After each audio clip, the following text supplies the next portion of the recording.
Hi everyone, here is the syllabus tour video for History 132. As you can see, I've pulled up the Blackboard shell here, so I'm just going to take you through exactly where the syllabus is, which of course if you're watching this video, you know where it is. But anyway, so here's the announcements page. I will click over here on course information, then I will go to syllabus and general policies, then look, there it is, and the video's not in there because I'm making it right now. Alright, so if you click on that, it's going to open the syllabus up. So I just want to take a few minutes to go over the main pieces of this, some of the most important parts that we'll talk about today. So here we go. So this is History 132, section I04. The last day to drop this course without a grade penalty is March 26, 2021. A little bit of information about me and how to find me. I am Amanda Zakanis. I have virtual office hours. More on where those links are in the Blackboard tour video. They're Tuesday and Thursday via Microsoft Teams. That's also mentioned in your welcome announcement. 2 to 3:30 p.m. on Tuesdays, 2 to 3 p.m. on Thursdays. If those times don't work for you, please feel free to reach out, make an appointment. But those are the times that I will automatically be in that Teams link. So in the course information in the My Instructor tab, there's a Tuesday link and a Thursday link. If you click on, if it's a Tuesday and you click on the Tuesday link anytime between 2 and 3:30, I'll be there. Same goes for between 2 and 3 on Thursday. So those are just the times that I am always going to be there. If you want to make an appointment for a different time, reach out to me via email. So my office location is in Steam in 124. Now, as I'm sure you know, I'm not going to be in there every day because we're not on campus as much as we were due to current circumstances. So that is where my office is. I may not be in there if you come looking for me. My office phone number is here, but I've also included my Google Voice phone number because, again, I'm not going to be in my office as much.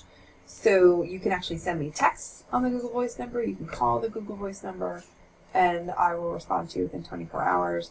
My email address, also, I will respond to you within 24 hours. I'm pretty darn responsive with email.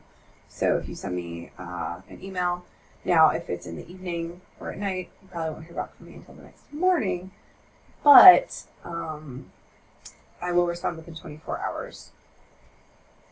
So, American History 2, we're going from the end of the Civil War to almost the present.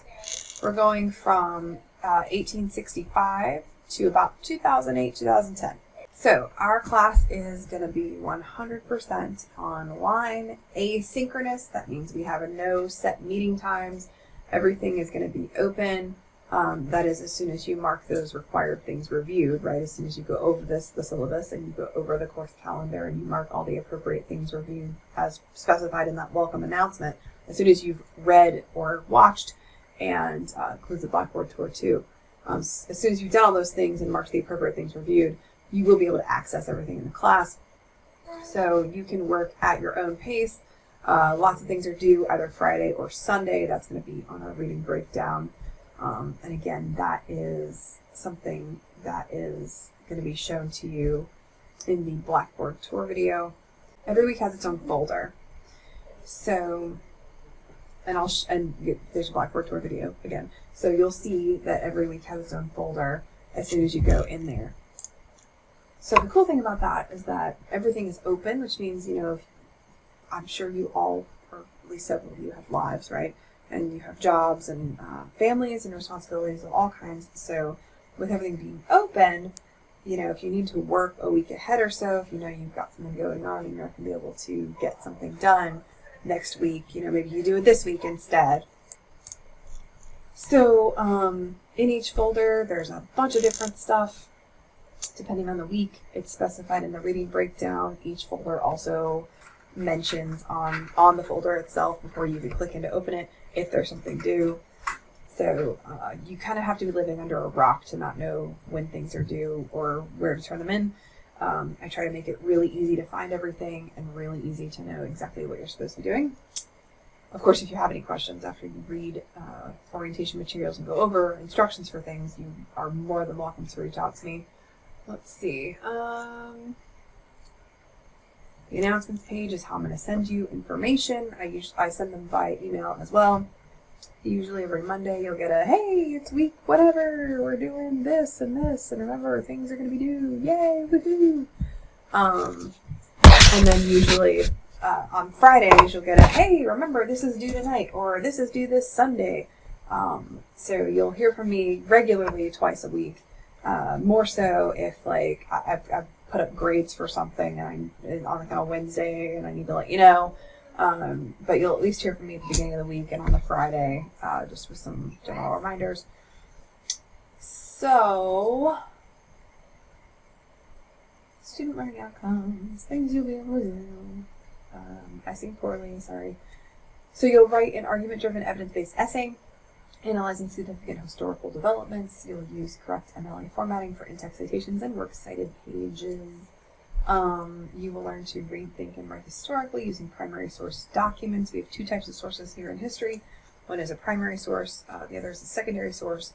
Primary sources are those written by people who were living at the time. Let's see, this is American History 2. So, a speech given by JFK.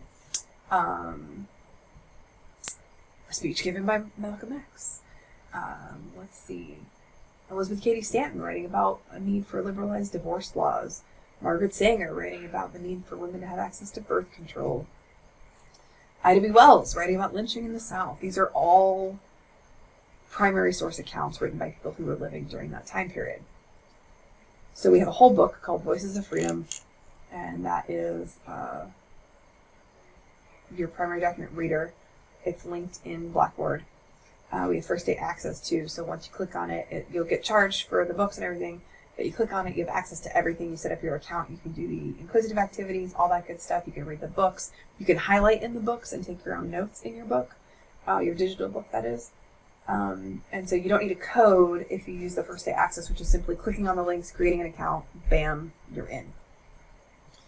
Which is a lot easier than trying to get a code and all that stuff. So hopefully this will help people get access to the sources a lot faster. So the second source we have primary sources. Again, that's Voices of Freedom.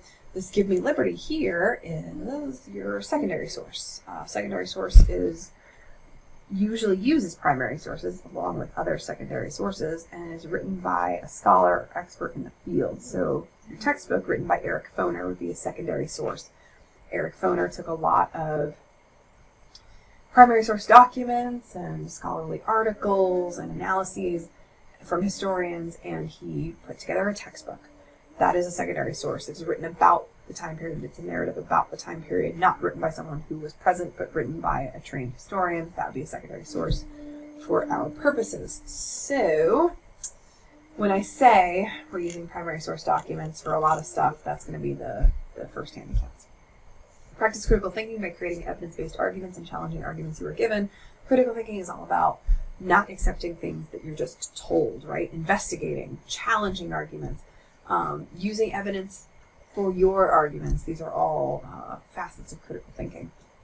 Because, someone, this is American History 1 example, but there's a document in American History 1 in which a bunch of white slaveholders are like, no, the Bible totally sanctions slavery, and slavery is okie dokie.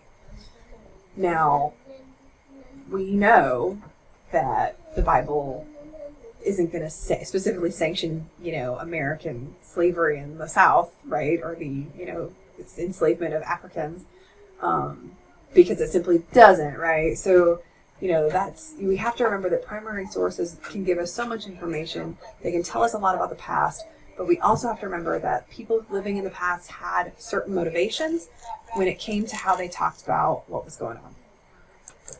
We're going to use the concepts of change, continuity, and contingency. The 3 C's, I call them. And so change, obviously, things are going to be different. Continuity, things are going to stay the same. Continuity is these moments of uncertainty and unpredictability in history when things could have gone one way and they went a totally different way. I have a couple of great examples in the very first week of class because the Civil War and Reconstruction are incredible moments of contingency. History is based on choices, right? The choices of individuals and groups. And when you're confronted with a choice, you can make either one, right? Or maybe there are more than two, and you can go any kind of route. So contingency are these moments where things could have gone one way and they went a totally different way instead. And there are some of my favorite things to talk about. So we are going to talk about that concept of contingency. Let's see. I'm not going to read every single one of these. The act of historical interpretation, super duper important. Making academic arguments, using reasons and evidence supporting those reasons that are appropriate to the field of study. Again, that's where our primary and secondary sources are going to come in. Let's see. Witness the creation of a modern activist state and the expansion of state power across the continent and abroad. Consider questions of race, class, gender, sexuality, region, ethnicity, and culture to evaluate the continuing struggles for equality and access in America. Again, here are your books. So with first day access, you'll simply log in through Blackboard to set up an account for inquisitive activities and the books themselves and accessing those. There are other additional readings on Blackboard. Those are specified in our reading breakdown as well. So make sure you are paying attention to what's in each folder and what is assigned each week to make sure that you are completing all of those materials and assignments. E-text, we have an e-text. You can opt out of e-text. Opt out does not mean I don't have to get the books at all and I can just do whatever I want. That is not what that means. Opting out of e-text would mean you would need a print book. If you got a print book, you would need to also make sure you got an access code. So first day, it has everything all bundled in one. You can log in. You got to log in on the first day to access everything.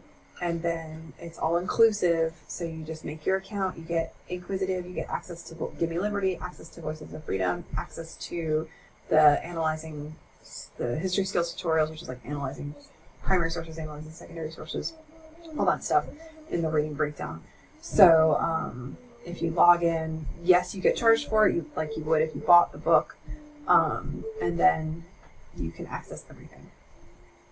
But there is a form to opt out of that, but you will still need the book and a code to be able to access Inquisitive if you don't go for the digital version of everything.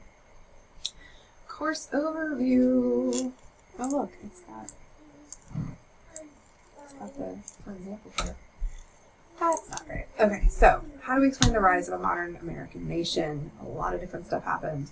And all of the changes were neither inevitable nor welcomed by all Americans. So some questions that we're going to examine are, what does freedom mean? Who is an American? What is the proper relationship between individuals and government? So questions that are still being asked today, right? We're going to talk about struggles over the meaning of citizenship, the expanding power of the government in American economy and daily life, changing relations of the individual with the community. The course begins in the aftermath of the Civil War and ends in the days of globalization, each marking the end of an era and the beginning of another. And you're like, okay, whatever, how do we get graded? Well, here you go. 20% of your grade is participation. And we have all these little assignments that we are going to do through Pretzel. So Pretzel, the links are all in Blackboard, and so pretty much each week, it's mentioned on your reading breakdown if you have one, you have different types of assignments. So like this very first little half week we have, there's a video recording of you introducing yourself. There's discussion boards, those are called Engage. Micro chats, which is almost like a Twitter feed. Debates. There's a cool thing called Hotspot, where I post like a gallery of a bunch of different pictures, and you can click on a specific picture or a part of a picture and make a comment on it. So these are all little ways that we're going to participate with history, engage with each other and with the material. Each assignment has specific instructions. If you have questions after viewing those instructions, please let me know. There will also be weeks where we have inquisitive activities that are linked from your textbook publisher to Blackboard. Again, the links are in Blackboard for everything. So once again, following that reading breakdown and clicking in the specific week 1, week 2, week 3, making sure that you're doing everything that's assigned for that week. The inquisitive is about 10%, and the other activities are the other 10%. And so that totals 20% of your grade. 40% of your grade is exams. So, wow, look at this. I left all of the example stuff. I'll delete this so you won't see it on your actual copy. So we have 3 exams in this class. The exams, of course, will all take place at Blackboard because we're a fully online class. It is multiple choice, true, false, and identification questions, which are kind of like short answer. There are study guides for each exam. I'll pull up a lecture outline in the Blackboard tour video, which will show you some specifics on figuring out the exams and making sure that you can prepare for those. Notes and readings are not permitted to be used on the exam, so you have to actually study, put things together, take the time to remember stuff, and then be able to explain the significance of things to me on the identification section of the exam. So the tests together total 40% of your grade. Exam 1 is worth 10% of your grade. The reason why it's less than the others is because it's the first one. You might not be familiar with identification at all. You may never have taken a college level history test. You may have never taken a test with me. You may have test anxiety. These are all things that come about with that first exam that are especially relevant for that first exam experience. So I like to have that count a little bit less, so that when you take that first test, if you don't do as well as you had hoped, or if the format is confusing, or if you forget to include something important on identification and maybe you don't do so well on those, it doesn't totally bomb your grade. So exam 1's worth 10%. And exams 2 and 3 count for 15% each. So exam 1 is only 10%, and exams 2 and 3 are worth 15% each. The final 40% of your grade is going to be made up of the analytical papers / assignments category. So you will write one 3 to 5 page paper. It's going to be an argumentative essay based on course readings addressing major themes of the course. The paper will be 20% of your grade. They're due on week 6. They're submitted through Blackboard. They run through Safe and Sign to check for plagiarism. Your other major assignment is a project. You get a choice. You can either design your own historical monument or memorial, or you can conduct an oral history interview. So the projects will be presented near the end of the semester. Because you are a class that doesn't meet in person, you will create narration over your project presentation. So you'll make a PowerPoint of your presenting your project, and you'll narrate over it. I have instructions for that. And you will upload your project presentation to Blackboard in a discussion board thread, and students will visit to your memorial, or they will watch, you talk about your oral history interview, and they'll leave comments on your project. So the presentation of the project does make up a portion of your grade. So when you submit the project, you'll submit all the different parts on that due date, which is week 13. There are specific instructions. There are videos of me going over the instructions. There are rubrics for each project option. So lots of guidance here for the project. That is the other 20% of your grade. The grade center in Blackboard is where you'll keep up with your grades. Each assignment has very detailed instructions about my expectations. The primary focus will always be the quality of the content. Did you answer the question? Did you follow the prompt if it's a paper? The next important thing, we're historians. We like to use evidence-based arguments. Did you support your answer or argument with the proper evidence from class readings or other assigned evidence, perhaps?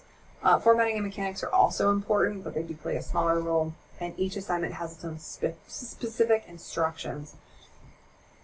Planning to make every effort to return tests and papers within 2 weeks, discussion boards or other participation assignments within 1 week. I'll provide comments. If the assignment is in Blackboard, I'll provide comments in Blackboard on the assignment. So on papers, for example, I'll write on it, but I'll also do in the feedback to learner section. In your participation assignments on Pretzel, I will respond to several of you to be a part of the discussion. As far as feedback on the actual content of your participation assignment, that will also be in that feedback to learner section in Blackboard. So all feedback for grades purposes will be on Blackboard. Okay. Late work policy. Late work will not be accepted without a documented excuse. So that's a doctor's note, a death in the family, a medical emergency. Major assignments like your papers and projects must be turned in by the specified due date. If they are late, I will deduct 5 points per day. That is day of the week, not class day, but they are late. Now, if you have a documented excuse, I won't deduct points. We'll work out an extension and all that business. But that is if you just turn it in late. Tests can be made up with a documented excuse, but are not possible otherwise. So the test, you'll get a reminder that it's open, It'll close when the test is due, like on a Friday or a Sunday, depending on, can't remember if they're all on Sunday or if there's 1 or 2 are on Friday. It's in the reading breakdown. And it'll close at 11:59 p.m. that day that it's due. It will not open. I will not open it back up again because you forgot. If you have a documented excuse, like an urgent or emergent situation, and you have documentation for that, I will open it up for you, yes. Otherwise, no. No participation assignments can be made up because either you're in there participating with everybody during the week and typing back and forth, or you're not there. It's the same thing as either you came to class and participated in discussion or you didn't come to class. So if there's a documented excuse, though, I will exempt that, which means it will not hurt or help you. It'll just be like exempted out of the average and calculations. No late work will be accepted once it has reached 10 days past due, even with a documented excuse. Things will pile up in here if I let them go for too long, so I put a 10-day deadline on the documented excuse type stuff. This is where communication is really important and very key. If you have a situation come up, like say your sibling's having surgery, or someone's in the hospital, or you yourself have like a dental emergency or something like that, those are all things that you can provide documentation for. You can show me, let me know what's going on, and we can figure out a solution. I can give you some extra time, all that good stuff. If you have something coming, like in a couple of weeks, and it's coming, again, the whole course is open, so you could work ahead if that was the case. So again, the documentation is for an urgent or emergent situation, something that comes up kind of suddenly. That is what that falls under. So communication is key there. Please let me know if you have a situation that falls under that category, and we'll figure out a way to make sure you can get your stuff turned in. Writing requirements. So we have particular requirements. We'll use MLA for everything. History usually uses Chicago style or Turabian, but JCC does not have the resources to tutor in that method, so we will use MLA for our purposes. With very few exceptions, your arguments in this class will come from assigned readings. Do not use internet sources and always cite your evidence. So internet sources means like Wikipedia. Please don't use Wikipedia. I will probably break out in hives if you use Wikipedia. The references section of Wikipedia at the very bottom can give you actually some links to actual for real articles and stuff. But like, don't cite Wikipedia itself. It can be a jumping off point, but don't just cite Wikipedia. And you'll always cite your evidence. We'll use MLA for the identification section of exams and for the papers and for the projects. And there is a citation builder right there. There is one extra credit opportunity as of now. More on that later. Grade scale, 10 points. Things you need to know. You should check your email every day for announcements related to the class. This is the primary way I have to contact you and communicate with you. If there is an issue with your test or something like that, I'm going to contact you and let you know. So if you're not checking email and I say, hey, it looks like you only answered the first 3 questions of the exam, is this correct? If not, let me know in the next 24 hours so I can unlock the exam for you, because I can't just unlock it willy-nilly whenever, right? I gotta, can't just have you doing it like 3 weeks later. That's not fair. That gives you way more time than anybody else. So I'll be like, please, contact me and let me know if this is an error or not. And if you don't check your email but once a week, you're going to miss that opportunity, and bam, you have like a 6 on the exam. So that's not cool. We're going to spend some time outside class working on stuff, reading, listening to lectures, participating in assignments, all that business. So be aware of that. Lecture outlines, more on that with the Blackboard tour video, will be provided. It's got key terms and discussion questions. These do not need to be turned in. This is an optional note-taking strategy for you. So the lecture outlines are not required. They're there for you. You'll notice these study guides are lists of key terms that come from lecture outlines. So it is pretty handy if you want to use these resources. The lecture notes, which is the script that I lecture from, is also available on Blackboard for your use. It's an optional thing if you want. The success of this class will be largely determined by your participation. We each bring different experiences and skills to the classroom. Some will be more familiar with the literature or post more often than others. Our goal is a supportive environment and lively give and take. This course will use Blackboard. That should not be surprising to you at this point. So you're going to need some technical or computer skill. Jolt is ready to help if you do need help figuring some stuff out. Disagreement is an important part of intellectual discussion. It's going to happen. You guys are going to disagree, especially because we're talking about lots of really hot, important issues. You are going to disagree about stuff. That's okay. All right? The key is that we disagree respectfully, right? So treat others as you would like to be treated. Your disagreements should be based in evidence, not just I think blah, blah, blah, but it should be like, well, when I look at this document, the way I interpreted it was blah, blah, blah, blah, blah. Or, you know, the textbook says da, da, da, da, da, and I agree with that. Or the textbook says da, da, da, da, and I totally disagree with that because this primary source says blah, blah, blah. So even if we agree, even if we disagree, we're going to use respectful language to refer to groups, individuals, and fellow students. You will only hear me using controversial language if I'm quoting something from a long time ago, okay? I will not use controversial language in common vernacular when I am talking to you or when I'm doing something like explaining the syllabus. If I am reading a quote, I will usually say quote. It is in quotes in the lecture notes as well, so just be aware of that. Plagiarism and cheating will not be tolerated. Please don't cheat. Please don't cheat. You will get a 0 and you will be reported, and the only thing you're doing is hurting yourself and really wasting money because you've paid to get the writing training and the other training that comes with this course. If you cheat and take a bunch of paragraphs from history.com, people have done it, and try to turn it in as your paper, not only will you be caught, but you'll get a 0 and be reported, and you've also missed out on the opportunity to write your own paper and share your own ideas and arguments based on what you've read so far in the class. So you're really only hurting yourself, and it is also incredibly depressing for me as a side note. So if you're not sure what constitutes plagiarism, we have an Is This Plagiarism handout in the Getting Started section. It has examples. If the idea does not come from your brain, you have to cite it, whether you are paraphrasing it, which means rewording it, or quoting it directly. So you have to cite it. If you have any questions about whether or not something is plagiarism, please ask me. I'm happy to answer questions and go over things with you.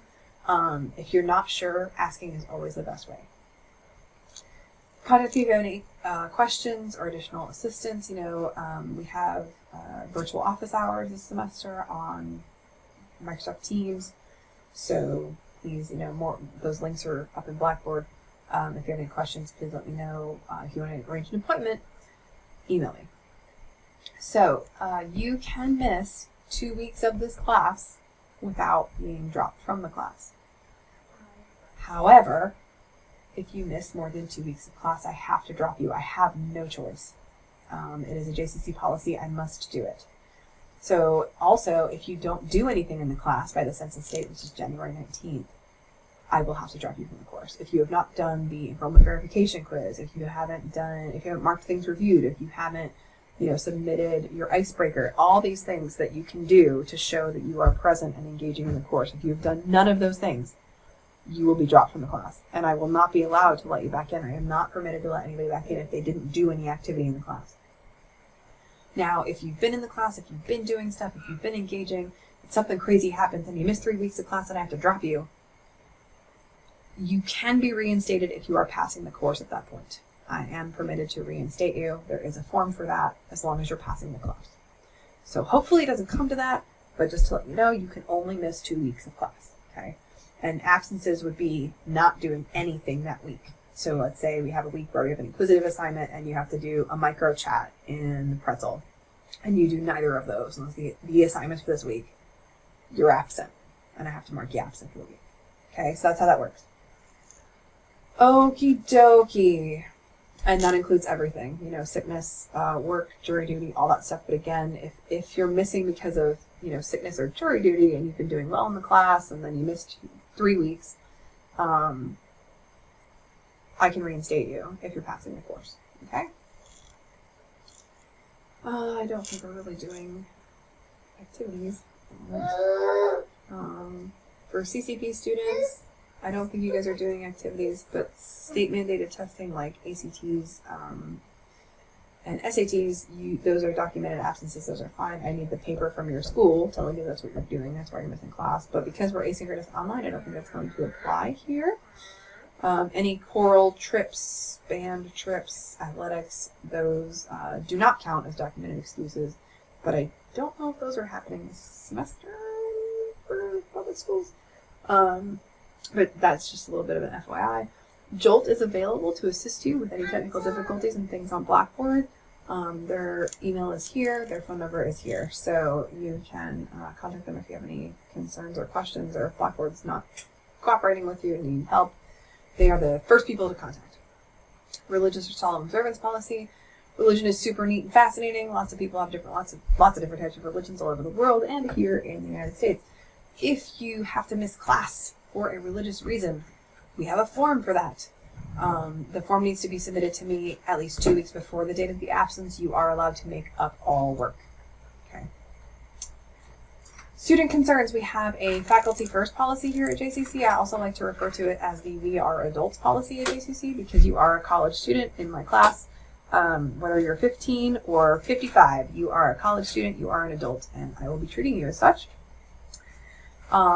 If something happens, if you have a concern or a complaint or an issue, like if there is something I have said that upsets you, if there's something going on that I've said or done, especially because we're going to be communicating a lot via text and typed word, right? Sometimes the tone does not translate well, right, in a typed announcement. If something I say upsets you or concerns you, please let me know. Just like if you comment on someone's post and the tone reads like off or inappropriate, I will contact you. If it's something incredibly egregious and outright, bad, I will say something immediately in the thread. But if it's a tone issue and I'm not quite sure, I'll contact you. So I ask that you do the same for me and contact me if there's something that concerns you, and I am happy to work through it with you and all that good stuff. If you feel the issue is larger than that and you cannot, or you contact me and it doesn't get resolved, which I have not really had that happen, there's a chart here that you can use, which is the department chair. I'm pretty laid back and chill, y'all. So if there is something that is concerning to you, I do want to know about it. Just like if there's something that's concerning me, I do want to talk to you about it. We're adults, it's a two-way street, right? So that is the faculty first policy. Please call, because I want you all to be comfortable in the class. I want you all to be thriving, learning, and engaging, and I want you all to be successful. So if there's something going on that is hindering that, I do want you to let me know. And that, my friends, in about 30 minutes and change, is the syllabus. Please feel free to contact me with any questions. Make sure you mark this reviewed, as well as that syllabus and general policies folder, everything specified in the welcome announcement that needs to be marked reviewed. So make sure you do that so you can access the class materials, and wham bam, you'll be all good to go. Have a great day.